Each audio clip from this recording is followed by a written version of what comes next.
وصلى الله وسلم وبارك على نبينا محمد وعلى آله وصحبه أجمعين. Alhamdulillah, we thank and praise Allah subhanahu wa ta'ala for granting us the tawfiq and hidayah to pray our salah in jama'ah in the masjid, and also to come to the house of Allah and seek knowledge of the deen of Allah subhanahu wa ta'ala from the kitab and the sunnah. We ask Allah Ta'ala to accept from us our efforts and to increase us in beneficial knowledge and righteous actions. Our dars tonight, inshaAllah Ta'ala, is a continuation, although it's stated on the notice that it is part 2 of the refutation of Yusuf Philander. It is actually the completion of part 1, and that's because in the last dars we had with regards to this, we only covered the first hour of his dars, and the dars was an hour and a half, and therefore we have to continue inshaAllah ta'ala with the rest of what was mentioned in that dars. And I refer to his dars, the rest of what was mentioned in his dars. Now,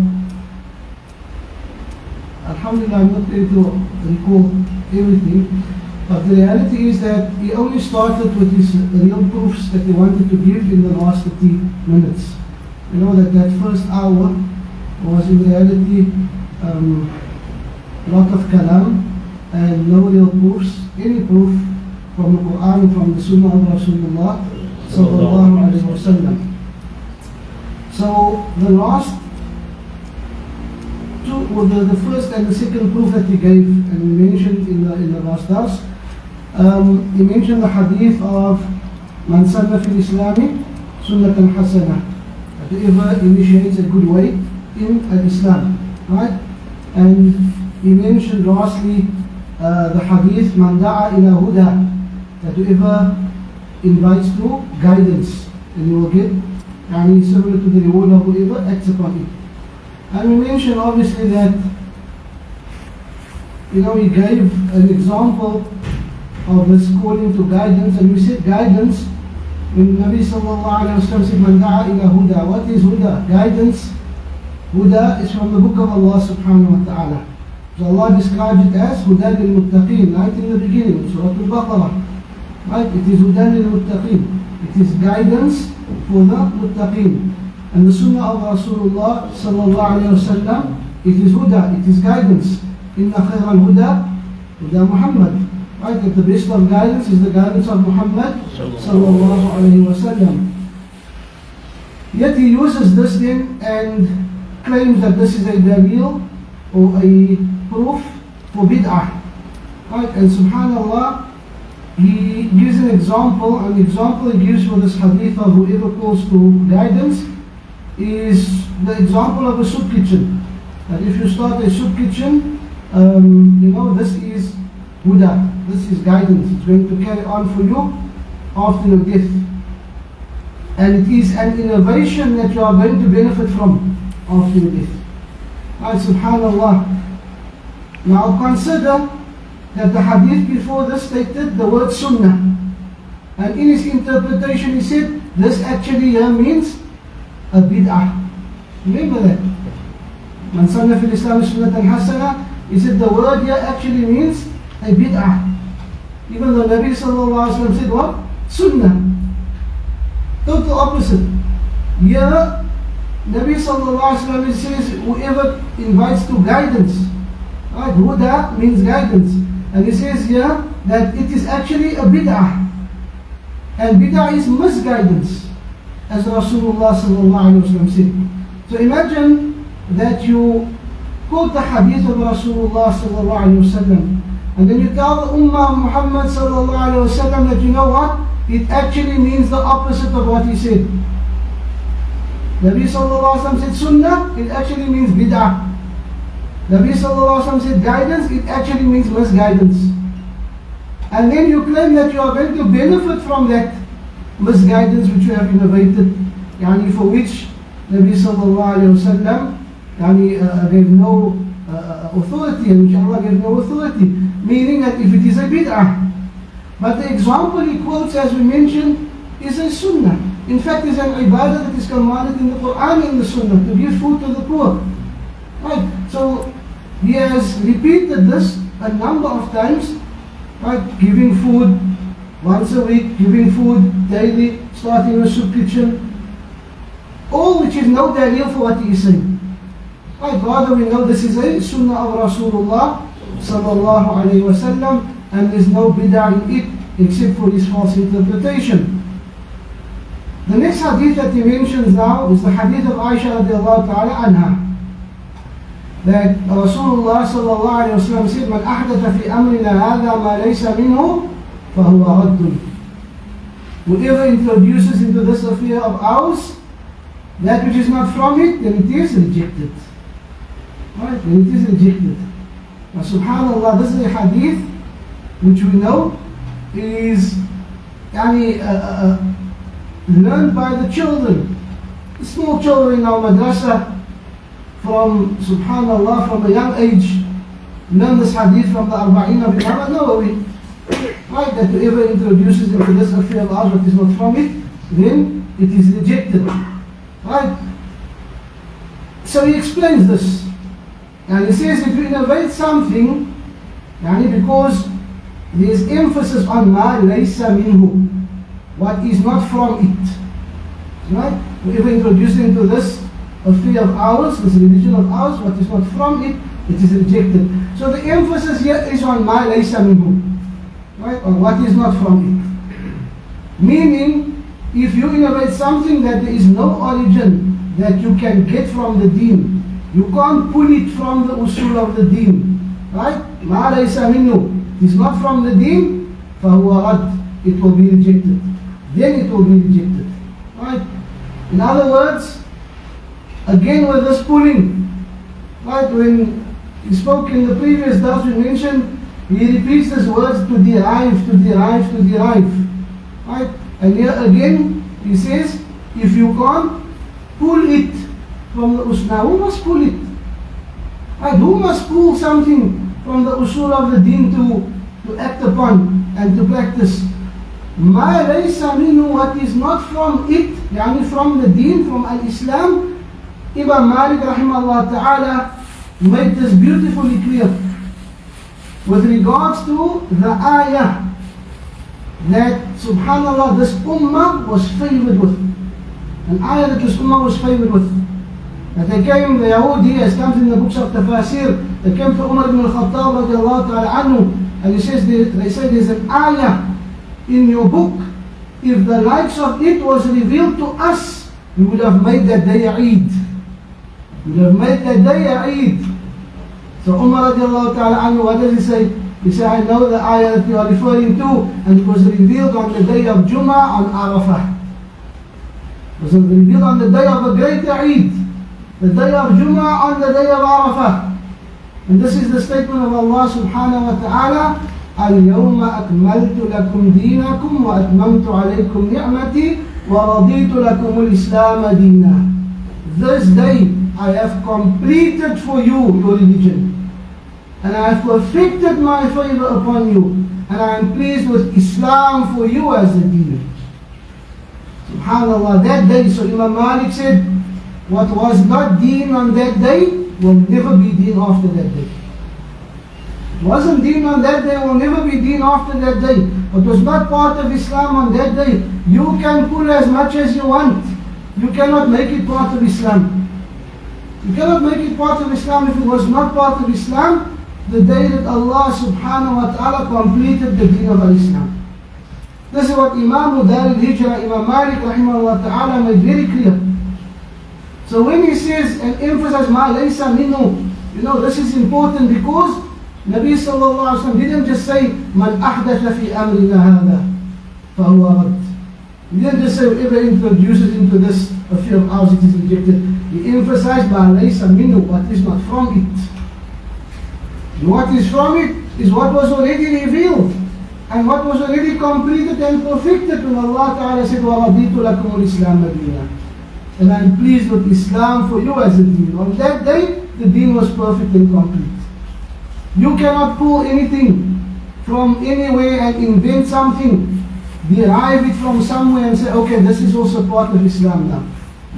But subhanAllah, if it was not part of what Nabi sallallahu alayhi wa sallam and the Sahaba was upon, then it is ma laysa minhu, then it is not part of it. And then it is فَهُوَ رَدٌّ, it is rejected. It is rejected, مَرْدُودٌ عَلَى صَاحِبِهِ.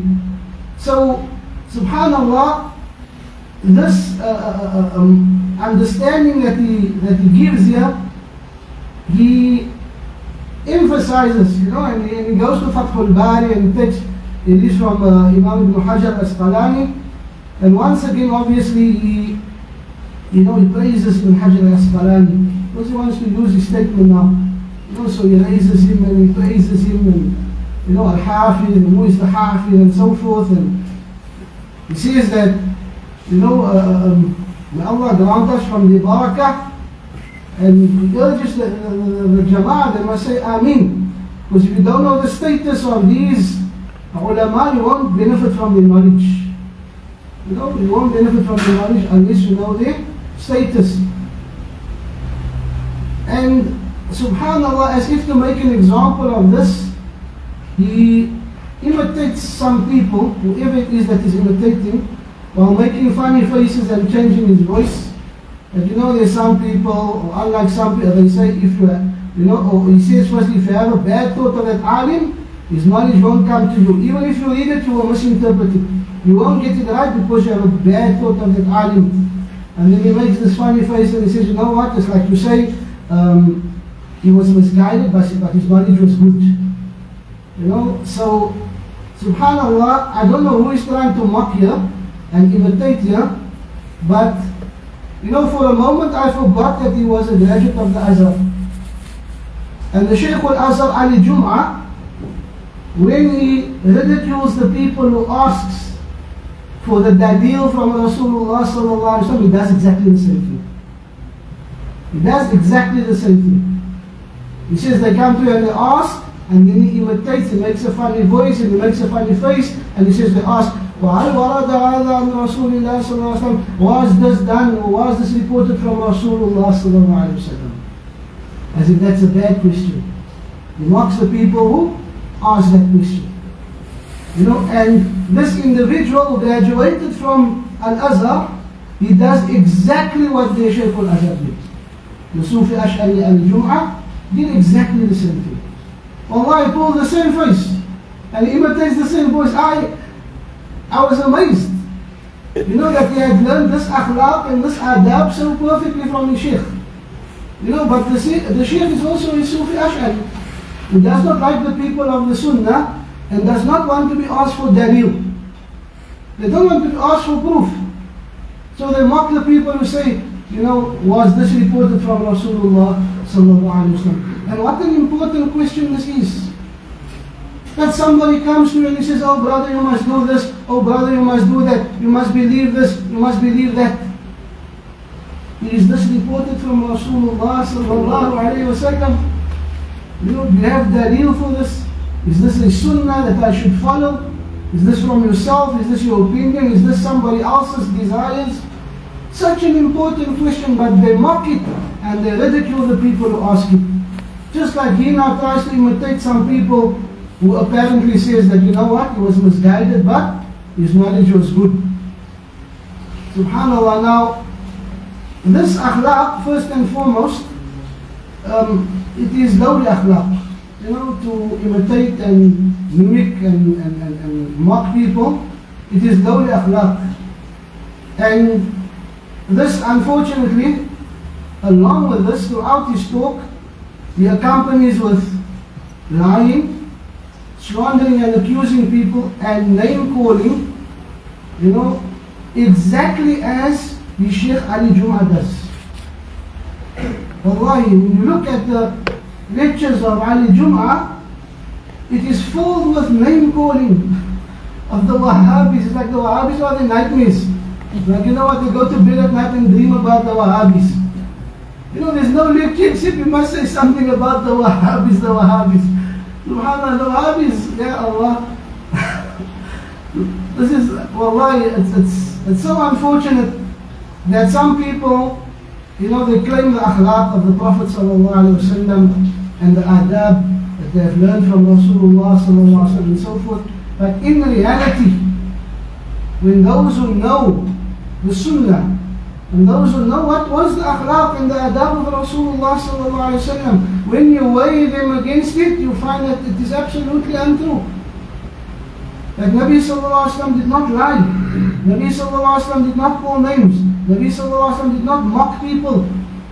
You know, subhanallah, but this is what their lectures are filled with. Nevertheless, he quotes Ibn Hajar and obviously mentions that Imam Ibn Hajar, he said, هذا الحديث معدود يعني this hadith is from the qawaid من أصول الدين. It is counted from the usul of the deen and from its qawaid, from its principles, and its meaning is من اخترع في الدين ما لا يشهد له أصل من أصول الدين فلا يلتفت إليه. And his meaning is whoever introduces or innovates into the deen that for which no asl of the deen bears witness, then it is given no attention. No attention is paid to it. No matter what the person innovates, if no asl of the deen bears witness for it, then it is not given any attention. And subhanallah, once again his explanation, he emphasizes that whoever innovates something from this deen, this is his translation, whoever innovates something from this deen, right? You cannot innovate something from this deen. The statement of Ibn Hajar is whoever innovates into the deen, you know, not from the deen. He says whoever innovates something from this deen, no asl from the deen you can derive it from, then it will be rejected. If it is from the deen, then without a doubt there will be an asl of the deen that bears witness for it. Without a doubt, there is an asl of the deen because you said it is from the deen. Right? But then it won't be an innovation. Just like your food kitchen, your soup kitchen, when you're giving food, it's not an innovation because there's an asl from the usul of deen that bears witness for it. It is in the Quran, it is in the Sunnah, it is in the Ijma', it is in the Athar of the Sahaba. Right? So there's no basis for his argument or his proof. And he says na'am, and he makes dua for understanding again. Now, subhanallah, if he translated correctly from Ibn Hajar, then it would be clear that what he is saying is contradictory. That whoever innovates something from the deen, you know, an innovation cannot be part of the deen. Islam is already perfect and complete, as Allah stated in the Quran, and it's in the ayah that I mentioned now that preceded. And so again he says, you know, that deriving it, you know, that you cannot derive it from the asl of the deen, which is not what Ibn Hajar rahimahullah ta'ala has said. This is a constant thing, you know, subhanallah. Goes back to what we discussed in the previous dars, constantly using the word derive, because he knows that the innovations itself is not found in the Quran and the Sunnah, nor is it in conformity with it. So he goes to the best that he can do, which is to claim that at least it is derived. Right? At least it's derived from it. Because it's not in the Quran, it's not in the Sunnah. So the most that you can get for them, it is, you know what, is derived from the Quran and the Sunnah. However, Ibn Hajar didn't say that, and he clearly stated that that which no asl of the usul of deen bears witness for, لا يلتفت إليه. It is given no attention. No attention is paid to it. So now he goes on to those who make taqsim al-bid'ah. Now, first these examples, there is no proofs. Right? There is not a single proof of bid'ah in the examples that he gave. Not one. But he carries on now to something else. He says, right? the taqsim of bid'ah, the categorization of bid'ah, who are the ulama that has categorized it? So first is Imam Shafi'i rahimahullah ta'ala, and so he emphasizes that Imam Shafi'i died in 204. So, was he from the Salaf? He was from the Salaf. Right? Imam Shafi'i rahimahullah ta'ala was from the Salaf. Right? And he states, if we take our knowledge, we take our knowledge from him. Right? If we take knowledge, we take knowledge from Imam Shafi'i rahimahullah ta'ala, because he was from the Salaf. So Imam Shafi'i said, al-bid'atu bid'atani. Bid'ah is of two types. Right? Bid'ah is of two types. Now it doesn't continue. It doesn't continue with the statement of Imam Shafi'i rahimahullah ta'ala, just as he did the first time he quoted Imam Shafi'i rahimahullah ta'ala. Right? He cuts it off just there. Imam Shafi'i said bid'ah is of two types. Imam Shafi'i rahimahullah ta'ala, he said it is of two types, and then he gave an explanation. He said, al-bid'atu bid'atani, bid'atun mahmuda wa bid'atun madhmuma. So bid'ah is of two types, a praiseworthy bid'ah and a blameworthy bid'ah. فَمَا وَافَقَ السُّنَّةِ فَهُوَ مَحْمُودٌ. So that which agrees with the sunnah, that which is in conformity, tawafuq ma'a sunnah, right? This is mahmud, this is praiseworthy. وَمَا خَالَفَ السُّنَّةَ فَهُوَ مَذْمُومٌ. And that which opposes or differs with the sunnah, then it is blameworthy. And it is blameworthy. So it is clear from the statement of Imam Shafi'i rahimahullah ta'ala that what sunnah here is referring to the linguistic sense. Right? Because the sunnah, which is in conformity with or from the bid'ah that Imam Shafi'i, when speaking about it, he refers to the linguistic sense. Why? Because if a bid'ah is blameworthy and it contradicts the sunnah, then it cannot be shari'i acceptable. Cannot be acceptable in the sharia. But if bid'ah is applied to a word in a linguistic sense, and there is no contradiction or opposition or difference to the sunnah, then that can be acceptable in the sharia, because the bid'ah will then be linguistic and not shari'i.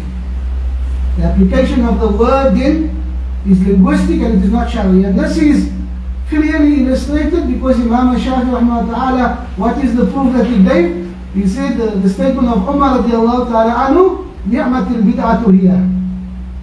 Ni'matul bid'atu hiya. A blessed innovation or an excellent innovation it is. Right? This is with regards to what? With regards to Qiyamul Layl in Ramadan, with regards to Taraweeh. Right? The Umar radiallahu ta'ala anhu, he brought the people behind one Imam in the month of Ramadan to pray Qiyamul Layl, and he stood and he said that what an excellent bid'ah it is. And in another narration it says, in kanat, if this is a bid'ah, then what an excellent bid'ah this is. If this is a bid'ah, then what an excellent bid'ah it is. Right? Now the simple question is, did Nabi sallallahu alaihi wasallam not pray Qiyamul Layl in the month of Ramadan? He prayed it. He did not encourage it. He encouraged it. Did he not do it with the Sahaba in the masjid in Jama'ah? Yes. Right? So where is the bid'ah? Where is the bid'ah in what Umar radiallahu ta'ala anhu did? Or what the Sahaba did? There was no bid'ah. But because Nabi sallallahu alaihi wasallam had left it, right, he had left it, and he never revived it. In the time of Abu Bakr radiallahu ta'ala anhu, he also never revived it. And then in the time of Umar radiallahu ta'ala anhu, when seeing the people pray scattered, he thought, you know what, I'm going to bring them back behind one Imam. As was done when they stood behind Rasulullah sallallahu alaihi wasallam. So, there was no bid'ah. There was no bid'ah. So bid'ah here refers to the word in a linguistic sense. That this was something new to many people. And if you look at the one narration that says, if this is a bid'ah, meaning that there might have been i'tirab, some might have said that it's a bid'ah. So he said, if this is a bid'ah, then what an excellent bid'ah it is. So there's no proof, subhanAllah, in the statement of Umar radiallahu ta'ala anhu for bid'atun shar'iyyah. This inshallah, he says, we can discuss on another time. He continues to Imam al-Khattabi, who died in 388, and Ibn Abdul Bar al-Maliki, 463, also considers two types. And then he mentions one or two more until he comes back to Al-Is ibn Abdul Salam. When he comes back to Al-Is ibn Abdul Salam, he emphasizes once again Sultan al-Ulama, the great Imam. Why? Because he said bid'ah is 5 types. He said bid'ah is 5 types, and this is the one that they want to run with. Right? So, a simple matter, Al-Is ibn Abdul Salam, who died in 660, the 7th century, right? 7th century. Some who write his tarjama, they say, so his scholarly activity was in the 7th century after Hijrah. And Imam al-Shafi rahimahullah ta'ala, his scholarly activity was in the 1st century after Hijrah. He died in 204. So why do you leave now the taqsim of Imam al-Shafi'i rahimahullah ta'ala, who you said we will take our knowledge from him because he was from the Salaf, but now you're jumping 400 years, 460 years later to take the taqsim of Al-Is ibn Abdul Salam. I take your knowledge from Imam Shafi, as you said. Bid'ah is 2 types, that which is in agreement with the Sunnah or that which is in disagreement with the Sunnah. Right, subhanallah. So this is ittiba'ul hawa, this is following desires. Following desires, so you find that the person constantly contradicts himself. He said, Imam al-Shafi is from the Salaf. If we want to follow someone, we'll follow him. Right, but now that Imam Al-Is ibn Abdul Salam has given them 5 classifications or categories of bid'ah, they prefer Al-Is ibn Abdul Salam over Imam al-Shafi'i rahimahullah ta'ala. He says also get to understand that there's some stumbling here. This great Imam, so that is why I say you must read about this ulama Jama'at al-Muslimin. Al-Imam Sultan al-Awliya, one of the first people that started writing, not the first, but one of the first people that really actually crystallized the Qawaid al-Fiqhiyya. This is how he speaks. I'm just writing down. This is right.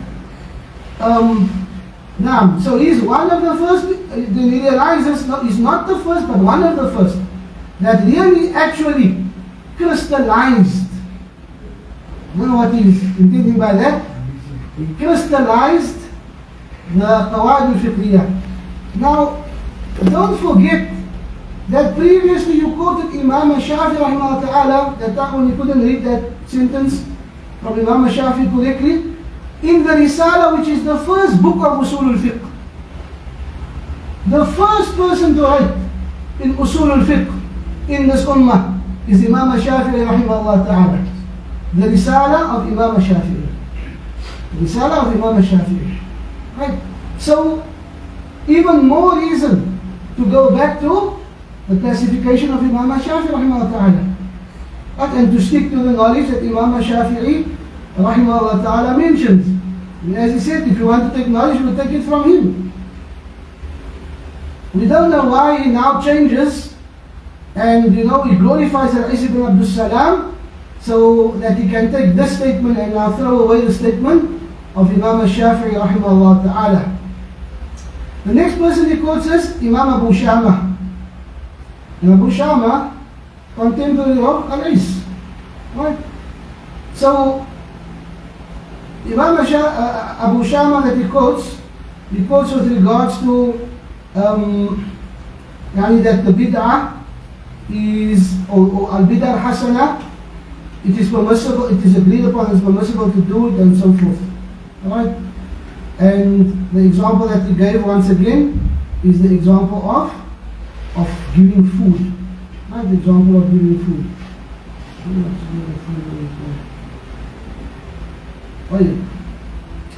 And then also Imam al-Nawawi rahimahullah ta'ala, I'm cutting short inshallah ta'ala, before we get to Imam al-Nawawi, he says, like giving out food, right, which is correct. This is the understanding of our ulama, you should do it. Certain things that you know, you should do it. You make dhikr in congregation, is the basis for dhikr? Is basis for dhikr. Right? Fine.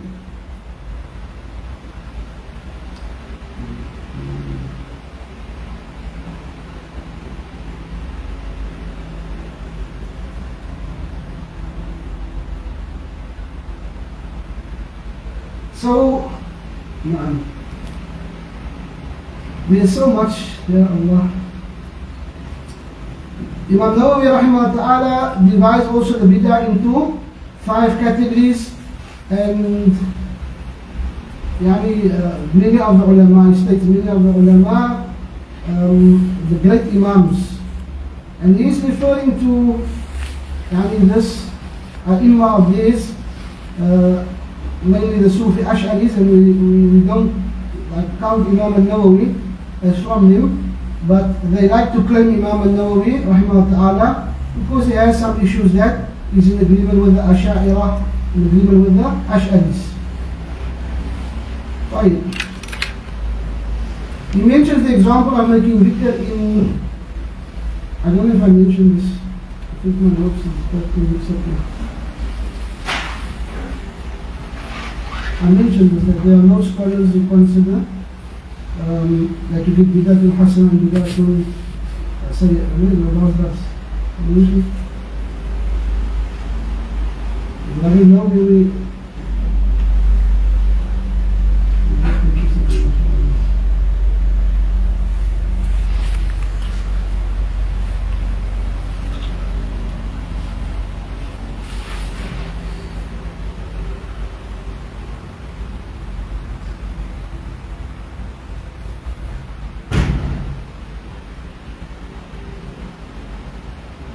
This last 30 minutes, it took me the whole day to actually write down and actually write the points on it, inshallah. Because it does give more examples. We give it to him that he gives more examples and we're going to mention it. So, they say that, the division of the bid'ah is into 5 aqsam. And those 5 aqsam, basically, it is the 5 ahkam of the Sharia. This is what Imam al-Nawawi and others from the ulama that he mentions said. So,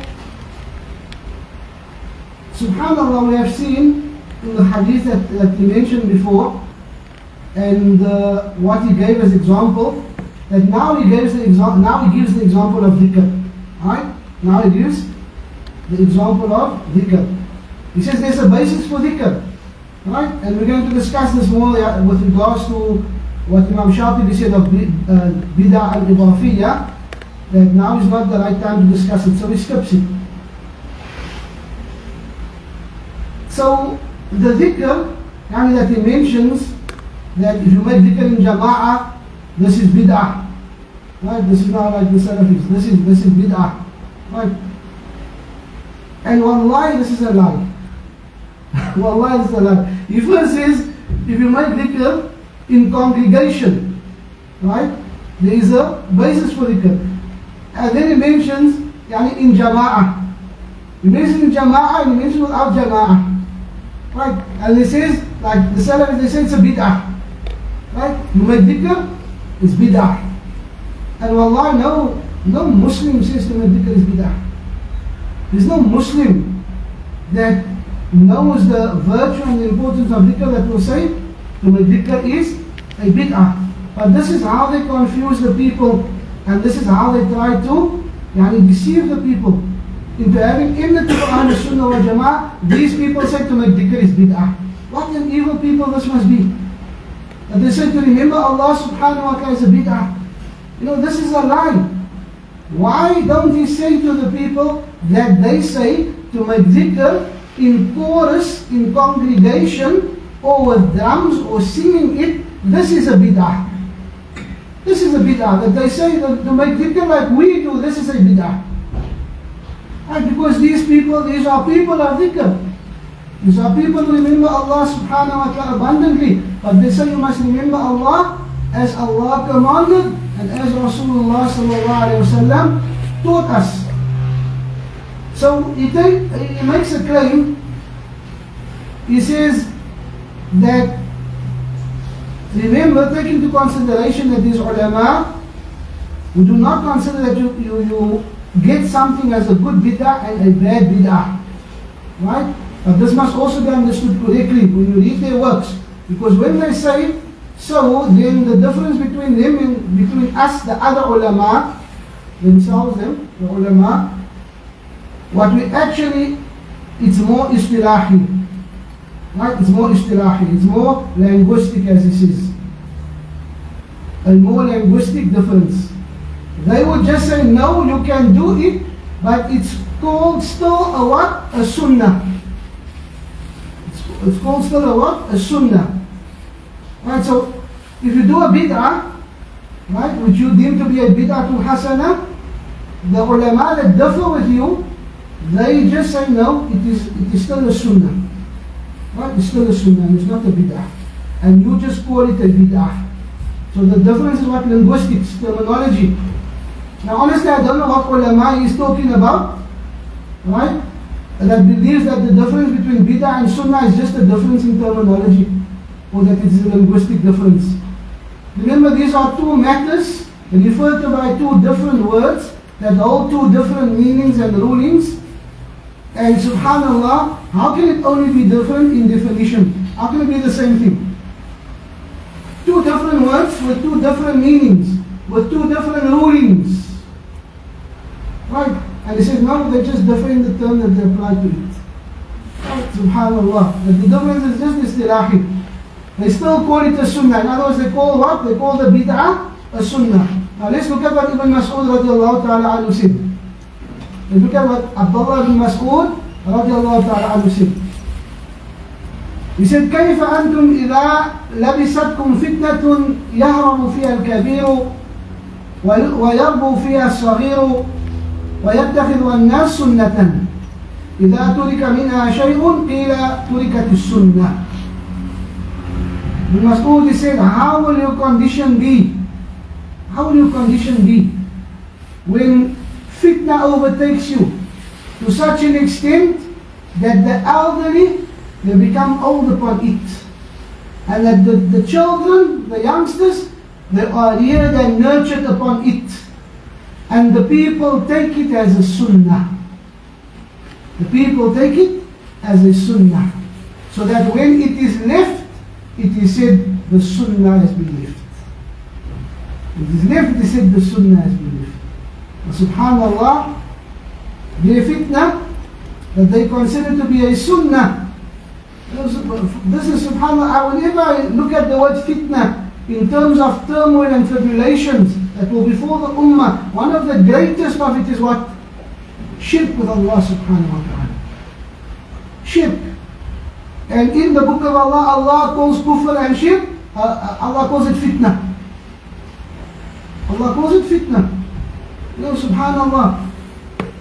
So, he makes an example that those scholars who call the bid'ah sunnah, this is just istilahi. This is just istilahi. And this is wallahi from the fitan that Abdullah ibn Mas'ud radiallahu ta'ala anhu was speaking about. The people have taken it as sunnah, the old have become old upon it, the youngsters are nurtured and reared upon it, so that it is taken as a sunnah. And when you leave it, you leave the sunnah. SubhanAllah, what kind of Muslim are you? You don't make khadat, you don't make mawlid. SubhanAllah, this is the reality. So, SubhanAllah, this is from the signs of the hour. This is from the signs of the hour. So it gets the hukum of marfu', raised to Nabi sallallahu alayhi wa sallam, which means that the Sahabi could only know this from Nabi sallallahu alayhi wa sallam, because they asked him, وَمَتَى ذَلِكَ يَا أَبَا عَبْدَ الرَّحْمَنِ, when will that be, O Abu Abd al-Rahman? So he said, إِذَا ذَهَبَتْ عُلَمَاؤُكُمْ وَكَثُرَتْ قُرَّاؤُكُمْ وَقَلَّتْ فُقَهَاؤُكُمْ وَكَثُرَتْ أُمَرَاؤُكُمْ وقلت أمناؤكم والتمست الدنيا بعمل الآخرة وتفقي لغير الدين. Subhanallah. He said, when the ulama has gone, the ulama has gone, great ulama, Allah takes them away, and then He takes with them the knowledge. And you find that that gap which remains after can never be filled. There's no one that lives up to them that comes after them. And this is how Nabi sallallahu alaihi wasallam described that this is how Allah will take away the knowledge, the deeds of the ulama. So when your ulama go, and when your qurra are many, your reciters and huffaz, they are many, وَقَلَّتْ فُقَهَاؤُكُمْ, but your fuqaha are few. Your readers and reciters are many, but those with understanding and fiqh of the deen are few. And your leaders will become many, but your trustworthy will become few. Leaders will become many leaders all over the place, but the trustworthy will become very few. Most of them are treacherous, betraying their own people. Oh, subhanallah.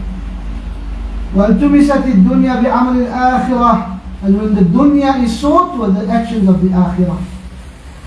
وَتُفُقِّيَ لِغَيْرِ الدِّينِ, and when people seek knowledge and understanding for other than the deen. They learn but not for the deen of Allah subhanahu wa ta'ala. Subhanallah, these signs, they are clear and they are from the signs of the hour. And without a doubt we see it. We see it in these people that speak, and these people that assume leadership. And not only, like the hadith says, that your qurra will be many, but subhanallah, there are hufaz and there are qurra of the Quran, and they know riwayat and qira'at, but they have no fiqh and no understanding of the Quran, and no understanding of the deen. Subhanallah, no understanding of the deen. So, na'am. And here we see an example of what is mentioned in the hadith from the person who called himself earlier as us, the ulama, the other ulama, that he seems to be confused between what is bid'ah and what is sunnah. He says they still call it a sunnah, like if you had to give out food. They call it's a sunnah that you are doing, because there's a hadith that aids it. This other ulama would call it, no, it's a bid'ah hasanah. It's a good innovation. Why? Because you are giving out food every day. The Prophet maybe did not. The Prophet did give out food. I'm reading it, Wallahi, this is not me. This is him speaking. The Prophet maybe did not. The Prophet did give out food, sallallahu alaihi wasallam. He did give out sadaqah. He gave out, yes, but he didn't give out every Friday. Right? Now that every Friday becomes what? Becomes a bid'ah. But what type of bid'ah is it? It's a bid'ah hasanah. Allahu Akbar. So again we go with the food. Right? SubhanAllah. And he states that there's a hadith that aids it. SubhanAllah, we mentioned in the last dars, Allah commands it in the Quran. Nabi sallallahu alaihi wasallam commands it in the Sunnah. It's not the hadith that aids it. Allah orders with it. The Nabi orders with it. And He sallallahu alaihi wasallam fulfilled it. And when you look at the condition of the Sahaba, for example, subhanallah, Sahaba were poor. Look at the condition of Medina. And the Sahaba were poor, and they would come to Nabi sallallahu alaihi wasallam every day. So he would give every day. He would give whenever anyone asked. He would give whenever there is a need. Right? Why do you make this now a bid'ah? Right? Because you want to justify the bid'ah that you are doing. When this is in reality something Allah commanded and Nabi sallallahu alaihi wasallam did. SubhanAllah, so there is absolutely no dalil in this that is mentioning once again. Quran and Sunnah commands that you give food. Nabi sallallahu alaihi wasallam did it, Sahaba did it. He never specified the day, he gave whenever there was a need.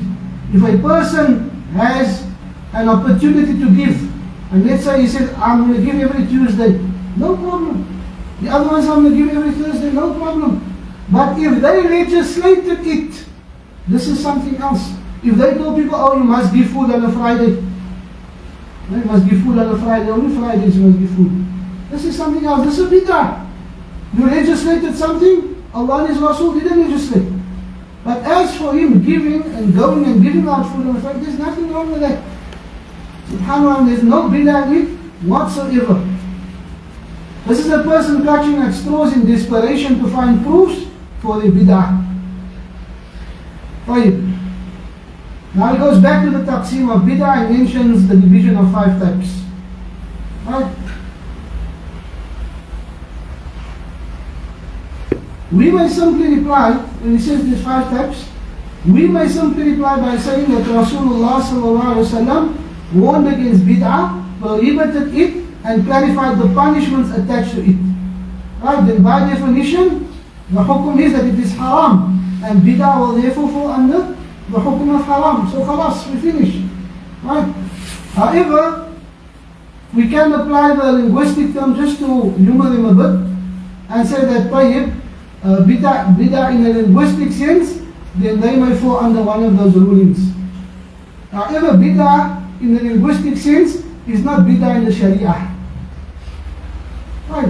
If you want to put it under your categories, then you must apply the linguistic meaning to it, and then it can't be bid'ah in the Sharia. Right? It has to refer to something else that is not bid'ah. Because in the language, bid'ah is simply something that is newly introduced. Right? In the Arabic language, bid'ah is something newly introduced. He continues again with his aqsam, and he goes to now the statement of Ibn Ghazi. He says, واجبة كمثل كتب العلم ونقد المصحف لأجل الفهم. Ibn Ghazi makes the definition, he says, or the taqseem, and he says, the compulsory bid'ah that is wajibah, like, okay, leave the books aside. Because there are some scholars that actually say it's mustahab. So he just gave something, he read it from the scholar, and he just decided to chuck it. You know, he just decided, you know what, this is not going to work, throw it aside. Because the Imam that is quoting is saying, yani, from the bid'ah wajibah, then like kutub al-ilmi, like writing the books of knowledge. This is a bid'ah wajibah, books of knowledge. That you write the knowledge in books for people to learn and to read. Right? Is that a bid'ah in the Sharia? Well, it's not a bid'ah in the Sharia. And it's known from the Salaf that they wrote the hadith of Rasulullah sallallahu alayhi wa sallam. Sahaba wrote from his hadith. And after them, from the Imams that followed them, wrote from the hadith and compiled from the hadith of Rasulullah sallallahu alayhi wa sallam. So there's no bid'ah in it. So some will actually say that it is mustahab. Right? So he puts it aside. So now he goes to the next one, and he says, وَنَقْتِ الْمُصْحَفِ لِأَجْلِ الْفَهْمِ, and putting dots in the Quran so that people can understand how to read the Quran. He says the Quran before Jama'at Muslimin was not the way it is now. The Quran before was not the way it is now. Alright? With dots on and with harakat. That dots that's in the Quran and that harakat that's in the Quran, that's a bid'ah. Right? That's a bid'ah. But that bid'ah is what? It's not just a good bid'ah, it's compulsory. Because people started reading the Quran wrong. Right? So, subhanAllah, once again, we can simply ask, did the dots change the Quran? Did the dots change the Quran? When people put the dots, when they said, okay, you know what? The Arabs used to write the fa without the dot, and the qaf without 2 dots. And now the Quran is going to foreign countries, so let's put the dot on the fa, and let's put 2 dots on the qaf. Did it change the Quran in any way? Did it change the way people recited it? Did it change the way people worship Allah with it? Did it change the way they made tilawah? Did it change the way they made salah? It made absolutely no difference. It did not change the Quran in any way. Right? Yet he says this is a bid'ah. Right? Why? Because he wants to justify his bid'ah. And this is not a bid'ah at all, and it does not change the way we worship Allah and recite the Quran at all. طيب. Now he goes to, subhanallah, a level of, that you wouldn't expect the most simple-minded of the layman to go to. And he says, in this case, you shouldn't read the Quran. Right? You Salafis, you claim that, all bid'ah is misguidance, you mustn't read Quran because of the dots and the harakat. Subhanallah. This is the same idea. Like the layman, or fanatical followers, they say to you, now why do you go to masjid with a car? You must take a camel. So you don't expect from a person who ascribes to knowledge and who has studied the deen that he will go to such an example, or to such a level of argument, argumentation, or simply arguing with no basis. Nevertheless, this is the same person who called himself ulama just a couple of moments ago. And you must, inshallah, you can look at the talk. It's very difficult, but we should try. He mentions then, he's going to go to the issue of who is the mubtadi'. Right? Who is the mubtadi'? Now you must firstly remember that he never gave any proofs. Right? His lecture is, or his lecture series is called The Proofs of Ahlul Sunnah. Right? He did not give one real proof, not one. Subhanallah, he was clutching at straws, and subhanallah, the straws that he's clutching at even don't exist. It's just like Allah A'lam, Allah knows best, but not one proof. He mentions that the other problem they have, and I'm cutting very short, there's a lot I wrote, so the other problem they have, I will inshallah, I'll post it. You can post, I'm going to make it articles and you can post it inshallah ta'ala. He mentioned the other problem they have is that the Najdi Salafi brothers, the Wahhabi brothers, and is normal, the important thing, they throw us with a normal, it's a normal thing, those are mubtadi'. Those are mubtadi'. The Salafis throw them with, those are mubtadi'. They're just telling you are bid'ati. Just telling you are bid'ati. They back it up with the words of the ulama. So they will say, Imam Ahmad ibn Hanbal said, a person who commits bid'ah is worse than the ta-ta-ta-ta-ta. This is words now, I'm reading. It's worse than ta-ta-ta-ta. I don't know what ta-ta-ta means. Right? The Prophet Muhammad sallallahu alaihi wasallam said, al-mubtadi', which is correct. Right? So the Prophet sallallahu alaihi wasallam said, al-mubtadi',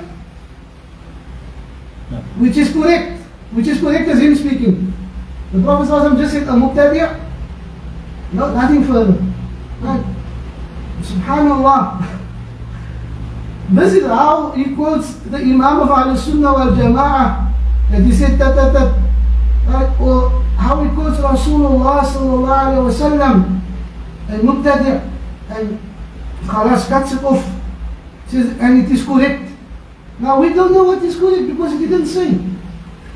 He never completed one of those two sentences, one of those two quotations, but it is correct. Allah Alam, we don't know. In fact, subhanallah, he didn't quote one useful sentence in both quotations. Now, the people of knowledge, one of the things that they emphasize a lot is al-amanatu fi naql. Al-amanatu fi naql. The trust in narrating. The amana in transmitting. If you transmit something from a scholar, you must quote him correctly. If you transmit a hadith from Rasulullah sallallahu alaihi wasallam, don't say your own things. You must say what Rasulullah sallallahu alaihi wasallam said. This is amana. This is the trust of knowledge. Subhanallah. So there is no amana in naql.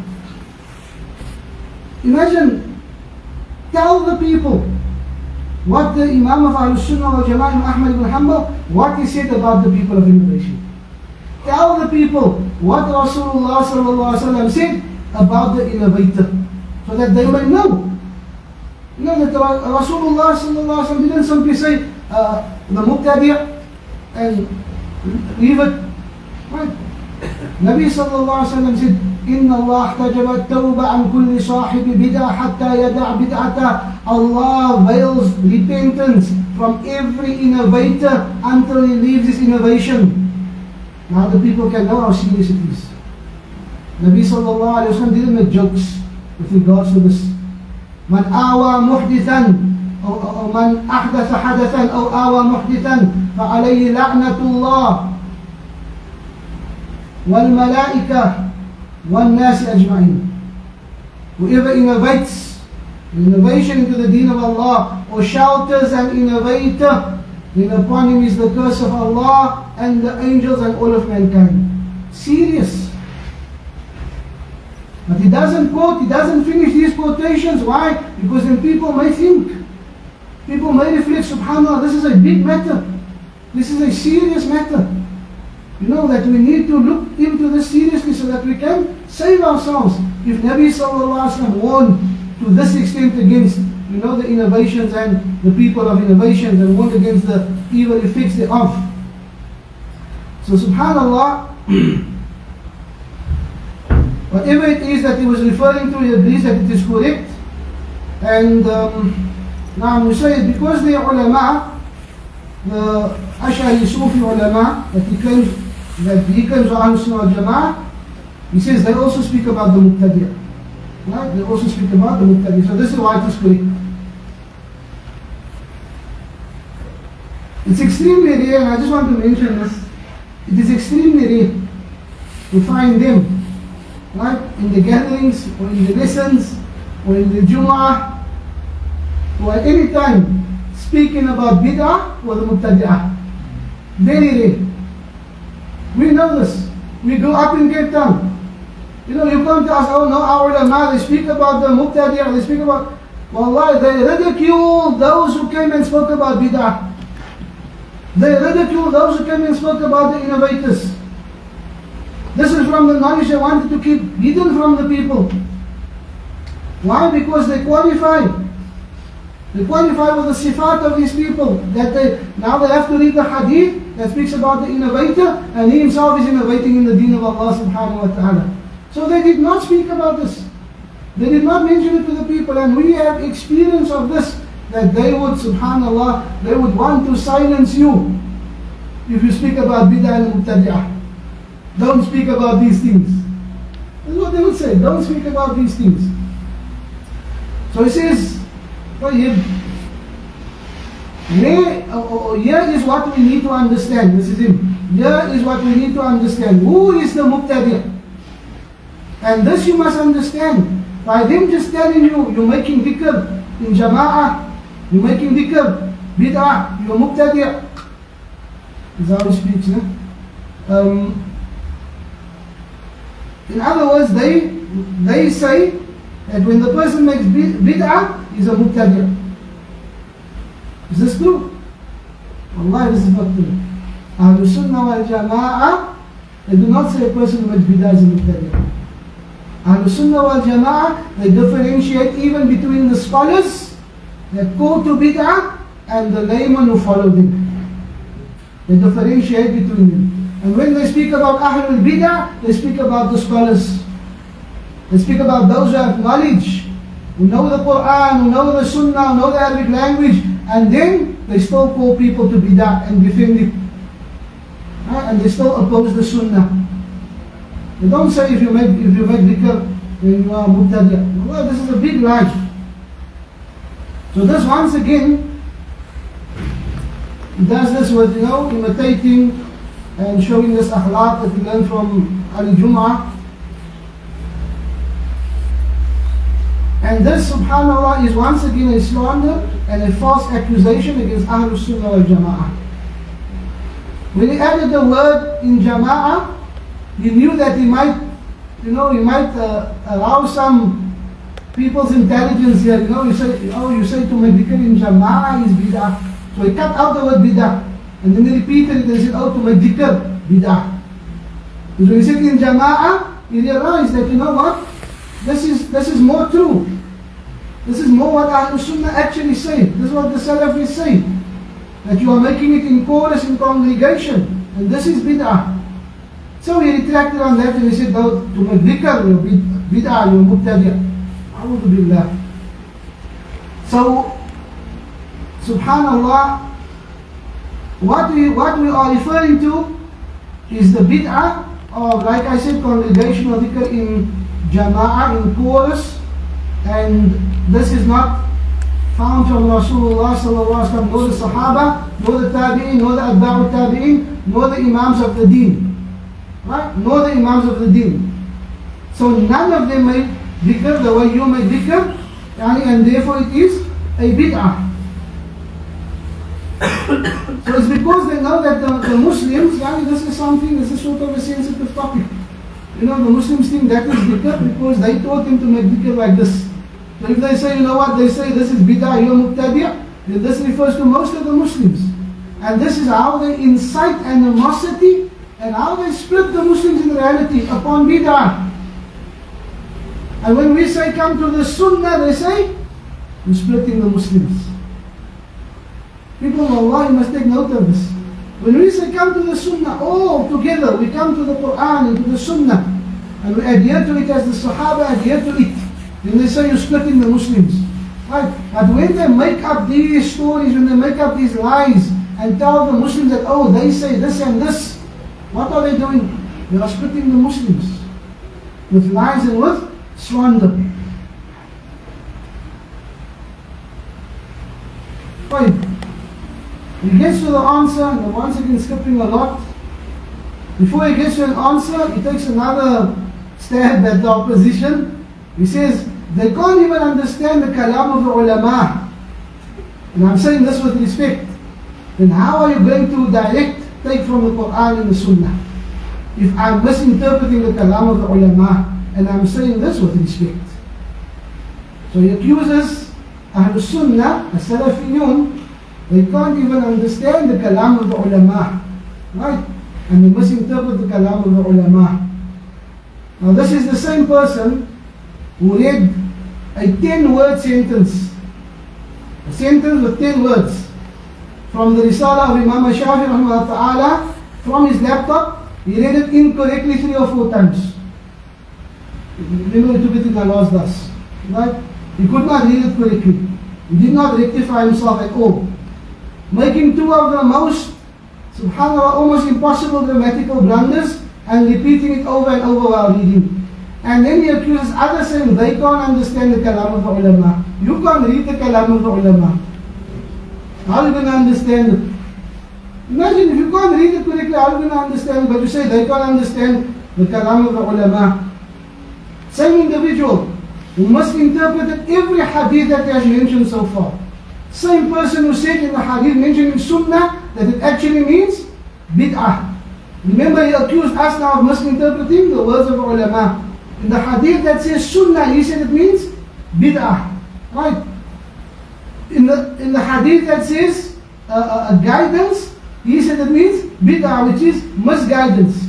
Right? The same person who ascribed to Imam Shafi rahimahullah ta'ala what Imam Shafi never said. If you can derive it, if you can pull it, remember, if you can pull that action, you can derive it. Right? Then he accuses, subhanallah, Ahlul Sunnah, they can't understand the words of the ulama. They can't understand the kalam of the ulama. You should be too ashamed to say that. Just imagine. You should be ashamed to say that. You couldn't read it properly. A 10-word sentence. What was the sentence? لا يقيس إلا من جمع الآلة التي له القياس بها. 10 words. لا يقيس إلا من جمع الآلة التي له القياس بها. Simple. From Imam Shafi rahimahullah ta'ala in his Risala. He said لا يقاس لا يقاس لا يقاس إلا من جمع الآلة التي he repeats wrong the whole time. And now he says Ahlul Sunnah, you can't even understand the kalam of the ulama. You can't read the kalam of the ulama, ya rajul. Subhanallah. Finally he goes to what his ulama say about who is the mubtadi'. So now he goes to a scholar, he says Imam Al-Kafui. Right? And Imam Al-Kafawi said, now when he said this, I couldn't hear. It's like he doesn't want to say it, he's scared to say it. I don't know if he doesn't know the name properly or what. But he said, Imam Al-Kafawi, he said that يعني المبتدع في شر من خالف أهل السنة اعتقادا. So he's referring to Al-Kafawi from Al-Kafa in Turkey, Kafa in Turkey, right? The scholar was from Kafa, which is in Turkey, so he's Al-Kafawi. He said, and he died in 1094 of the Hijrah. Where's all the ulama that preceded? You said earlier we'll take the knowledge from Imam Shafi because it's from the Salaf.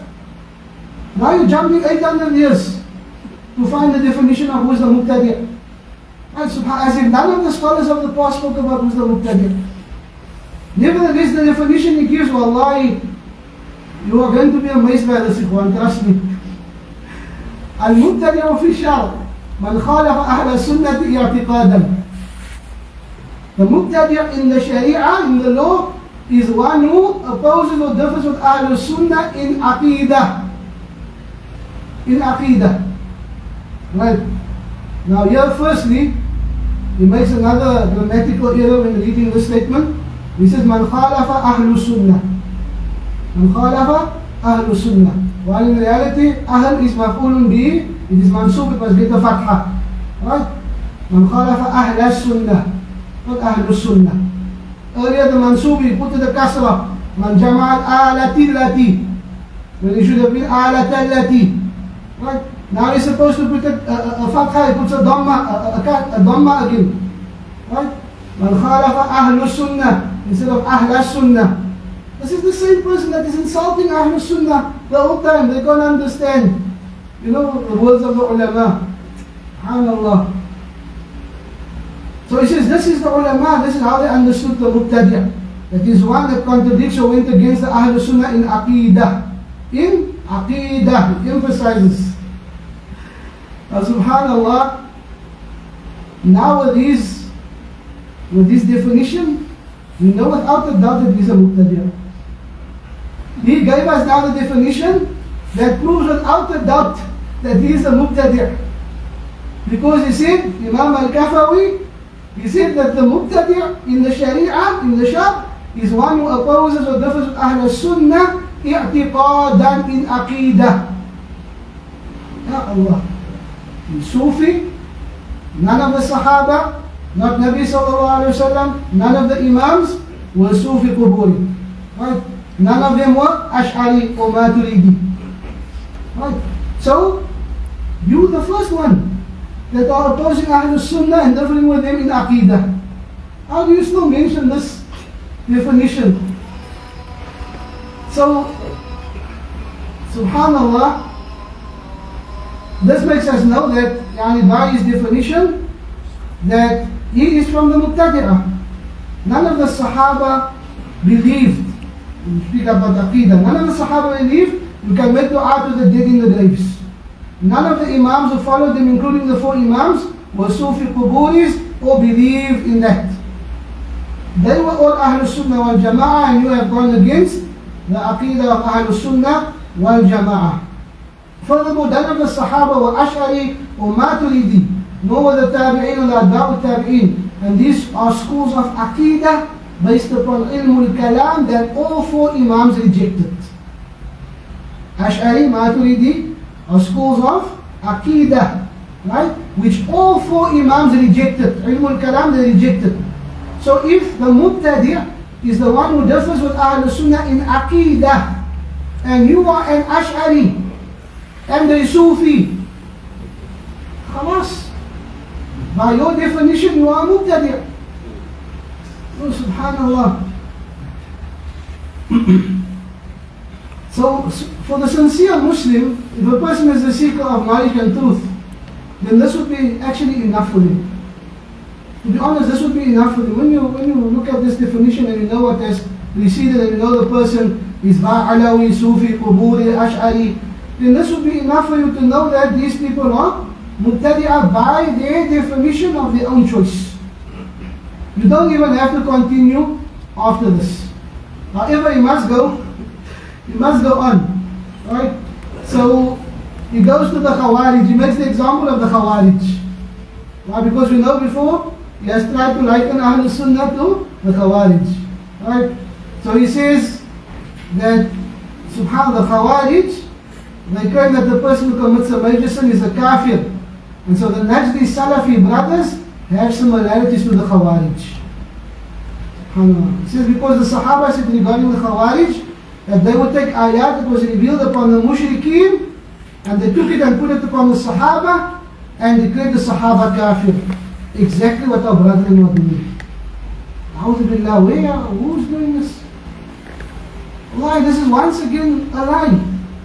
Sahaba radiallahu ta'ala anhum, they spoke about the Khawarij who applied the rulings of ruling by other than what Allah revealed. Not of making shirk. Not of making shirk. It was a totally different mas'ala. They declared that the Sahaba was ruling by other than what Allah revealed, so they declared takfir on Ali and Muawiyah radiallahu ta'ala anhuma, and they fought the Sahaba. And all the ulama of Ahlul Sunnah agreed that the Khawarij are from the stray sects. They are from the people of misguidance. So he takes this and subhanallah, he says, this is exactly what our brethren are doing. How many times in one gathering does a person have to lie to be a liar? This is, honestly now, somebody was upset because I said this person is a liar.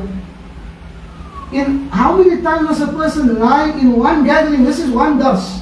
From the last week, we mentioned the Saturday, and this which we're mentioning now, all these lies, all the slander, all these accusations is from one sitting. How many times must a person lie in one sitting to be a liar? No, a'udhu billah. The ulama of Ahlul Sunnah wal Jama'ah, if a person lied once, that person was not trustworthy with him.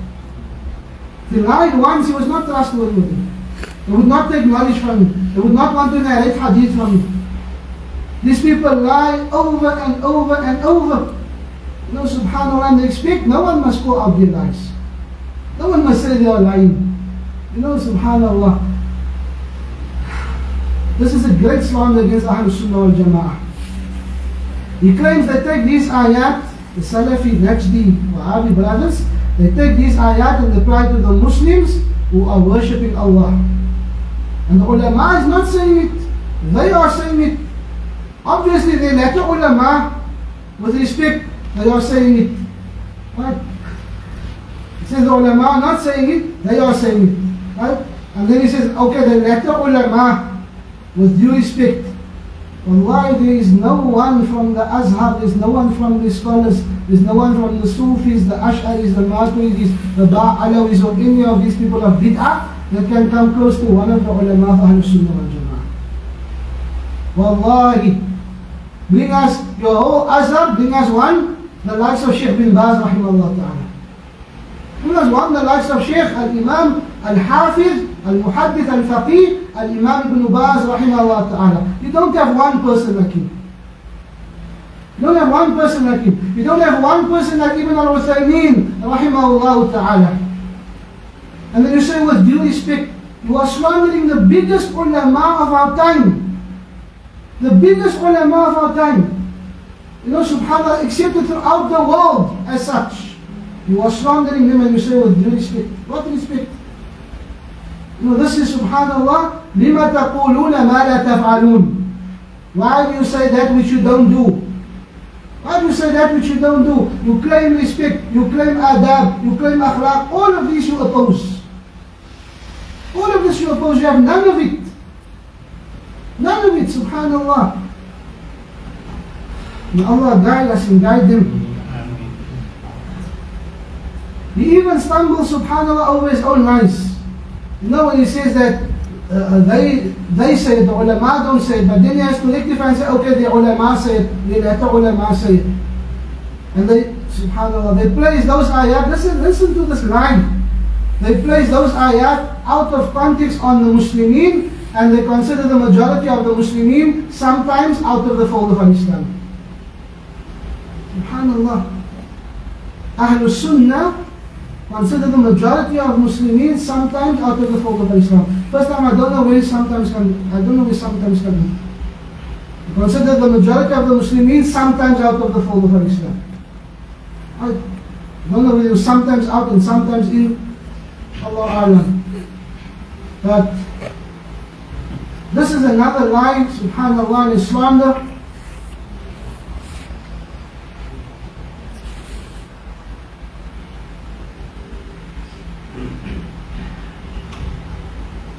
Allah, this is upsetting, everyone. This is upsetting. You find no Salafi caller, no Salafi Sheikh, no Salafi Da'i anywhere in the world except he has the most concern for the Muslims. He sacrifices. They sacrifice their wealth, their lives, their time, their families to call the Muslims to Tawheed, to call the Muslims to the Sunnah of Rasulullah sallallahu alaihi wasallam. And then a person comes like this liar and he says, you know what, they consider the majority of Muslims out of the fold of Islam. Would they then make all the sacrifices to call the Muslims to Tawheed and to the Sunnah? Would they then worry about the Muslims to the extent that they put themselves in the line of fire? They get threatened, wallahi, we get threatened. These people, they're goons. And they themselves, two of those sheikhs that are sitting on the stages, two of those sheikhs are from the people who phoned me and threatened me, tried to anonymously threaten me, not knowing that the garage had cameras. SubhanAllah, years ago, wallahi, they phoned me, they threatened me. SubhanAllah, I phone back, the security picks up the phone, I say, where is this? He said, this garage. I said, Sulaiman, get me at the garage. Come there, who is it? No, it's the people that we've been seeing driving around during the day with their white conquest. You know, SubhanAllah. Threatening us. You know, for what reason? Because we're calling the Muslims to Tawheed and the Sunnah. Because we're calling the Muslims to Tawheed and the Sunnah. People who consider the Muslims out of the fold of Islam, they will sacrifice themselves like this for the Muslims. While you are eating up the wealth of the Muslims in batil while leading them astray. Imagine, they are eating up the wealth of the Muslims in batil while leading the Muslims astray. While misguiding you, they're taking your wealth and they're living nice lives. Because you're paying for misguidance. You're paying to be misguided by them. Subhanallah. He gives another reason, subhanallah, another of the lies that he fabricates, and why we supposedly put the Muslims out of the fold of Islam. Why? This is him. Why? Because you go to make ziyarah of the qabr of the Prophet sallallahu alaihi wasallam, or you go to visit qubur, you're out of the fold of Islam. A'udhu billah. Who says this? What Muslim says this? This lie and slander he didn't even think about before spewing it out. If anyone declared the person who visits the qabr of Rasulullah sallallahu alaihi wasallam out of the fold of Islam, then all the Hujjaj and all the Mu'tamirin and all those who go to Medina, the Masjid of Rasulullah sallallahu alaihi wasallam, most likely them included, they would also be out of the fold of Islam. They would also be out of the fold of Islam. You know a Salafi Sheikh that's going to go to Medina and not going to go make salam to Rasulullah sallallahu alaihi wasallam, but they consider the people who go to visit his qabr out of the fold of Islam? SubhanAllah, how can you lie like this? Then also they would be opposing the Sunnah which they call to. They are the foremost in propagating the Sunnah. And Rasulullah sallallahu alaihi wasallam said, كنت نهيتكم عن زيارة القبور ألا فزوروها فإنها تذكركم الآخرة. I would prohibit you before from visiting the graves, but now go and visit it, for it reminds you of the Akhirah. It reminds you of the Akhirah. Now they would say, if you do what Rasulullah said, then you're out of the fold of Islam. Does this make sense to any aqil? Can this make sense for a person who claims to have knowledge of the deen of Allah subhanahu wa ta'ala? Subhanallah, a'udhu billahi min ulama is-su'. Seek refuge with Allah from the ulama of evil. The next definition he gives says the Imam Abdul Qadir bin Tahir al-Asfa'alini, And this is also an Ash'ari scholar that is mentioning. This is also an Ash'ari scholar, 5th century Ash'ari scholar. He said, لم يرد النبي صلى الله عليه وسلم بالفرق المذمومة. Here he also stumbles upon reading. And I will emphasize this, I will make clear this to the people. Why? Because you insult Ahlul Sunnah wal Jama'ah, claiming they don't understand, claiming they don't know the words of the ulama, but you can't read the words of the ulama. لم يرد النبي صلى الله عليه وسلم بالفرق المذمومة التي هي من أهل النار فرق الفقهاء الذين اختلفوا في فروع الفقه. He said that the Prophet ﷺ did not intend with the blameworthy sects, and he tries to explain this by mentioning the hadith of iftiraq kulluha fi an-nar ila wahida, that the Nabi did not refer to those blameworthy sects, that they are the firq of the fuqaha, that it is the groups of the scholars who have ikhtilaf in the branching matters of the deen. Right?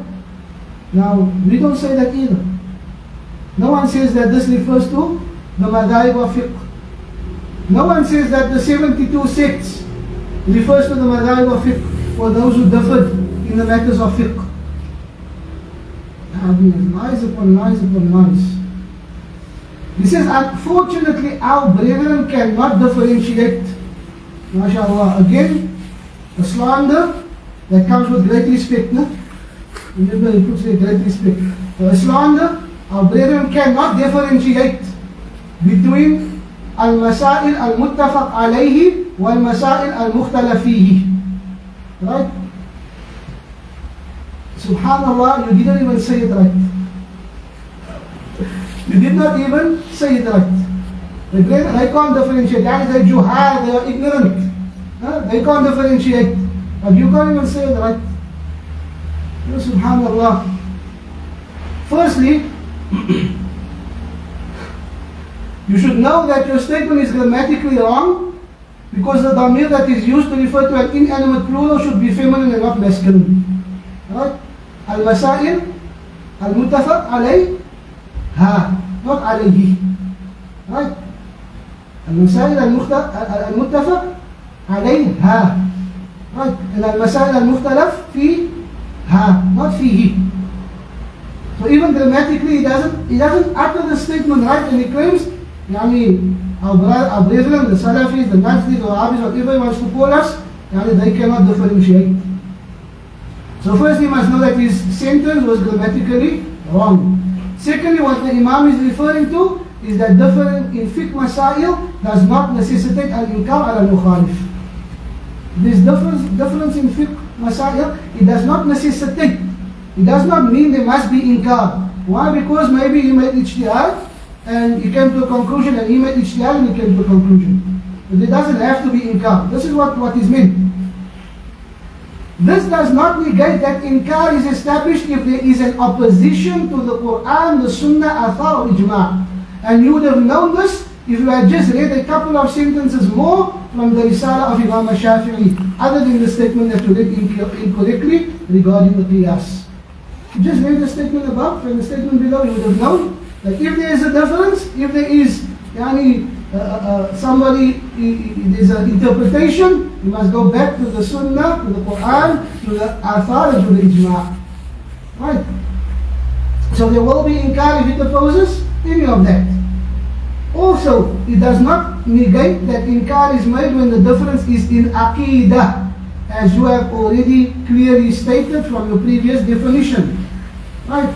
So what he's trying to imply is that these brethren, they consider the people who differ in fiqh from the stray sects who are in the fire. And this is another lie.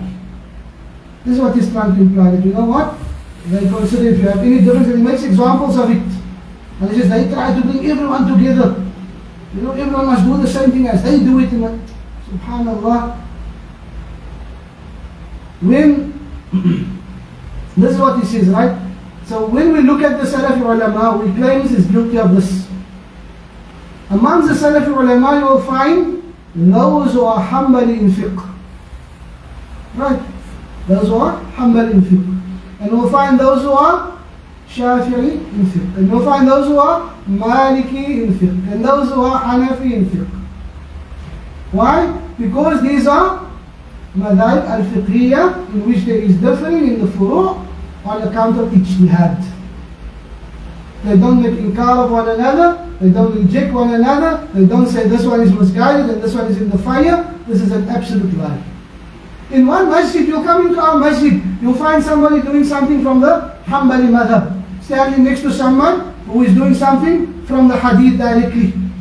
Isn't it? You find people coming in who's following the Shafi'i madhab. You find people who come and pray and they are from the Hanafi madhab.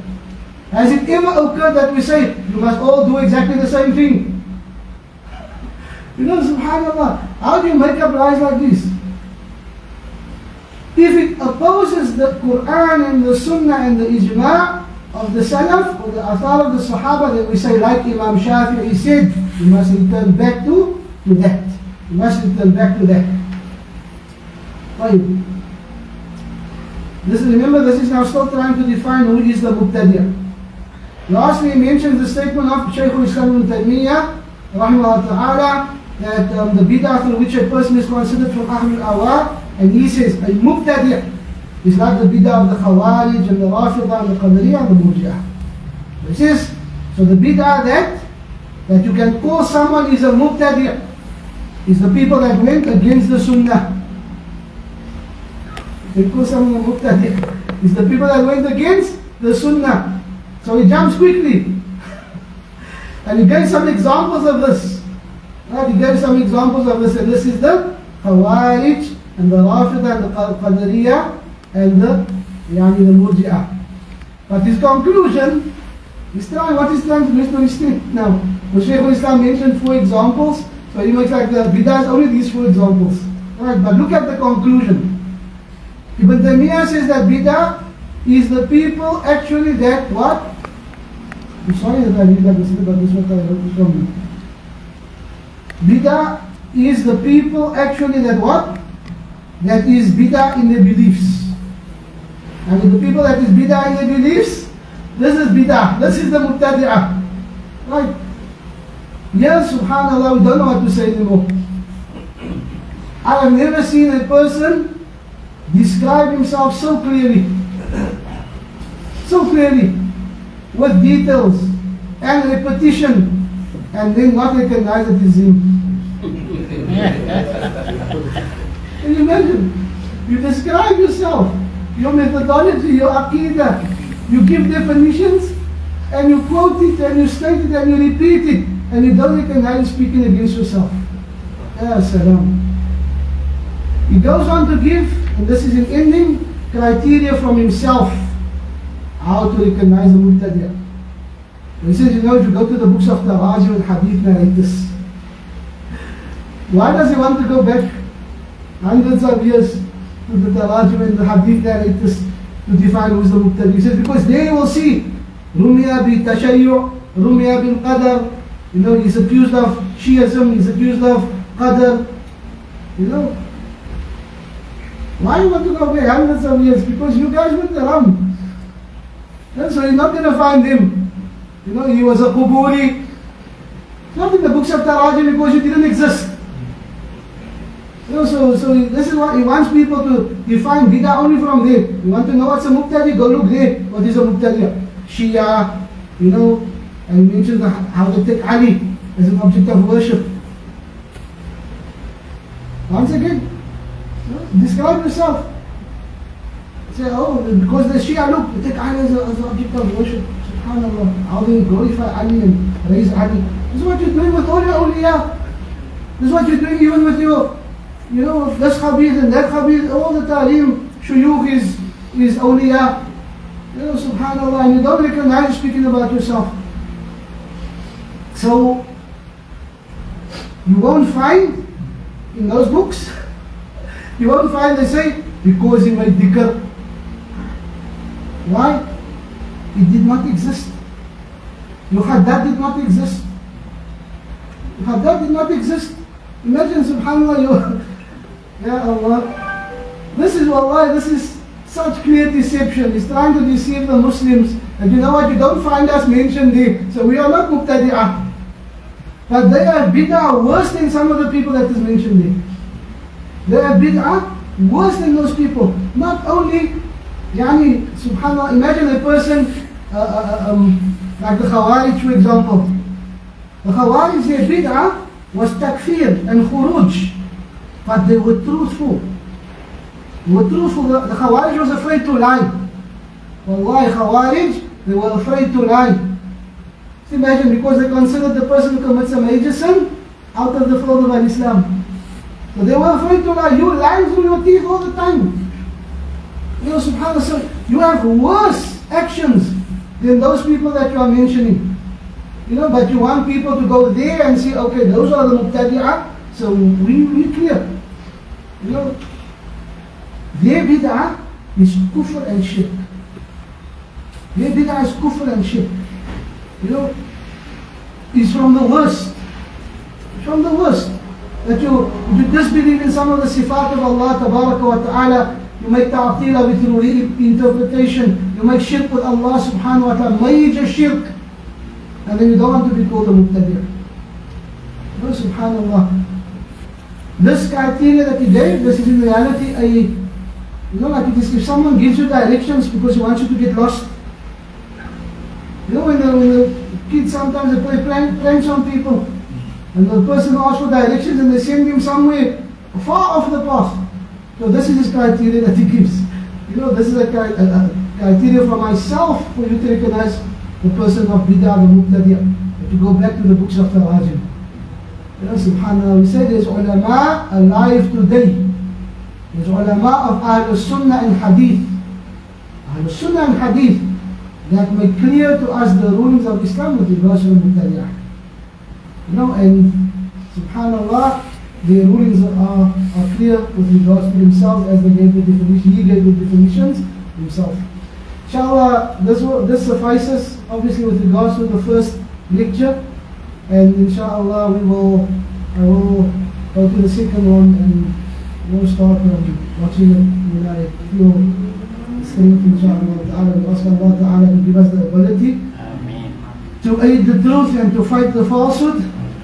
And Allah subhanahu wa ta'ala makes us firm upon the Quran and the Sunnah and the way of the Salaf Salih of this Ummah. ونكتفي بهذا. سبحانك اللهم وبحمدك أشهد أن لا إله إلا أنت أستغفرك وأتوب إليك وصلى الله على نبينا محمد والحمد لله.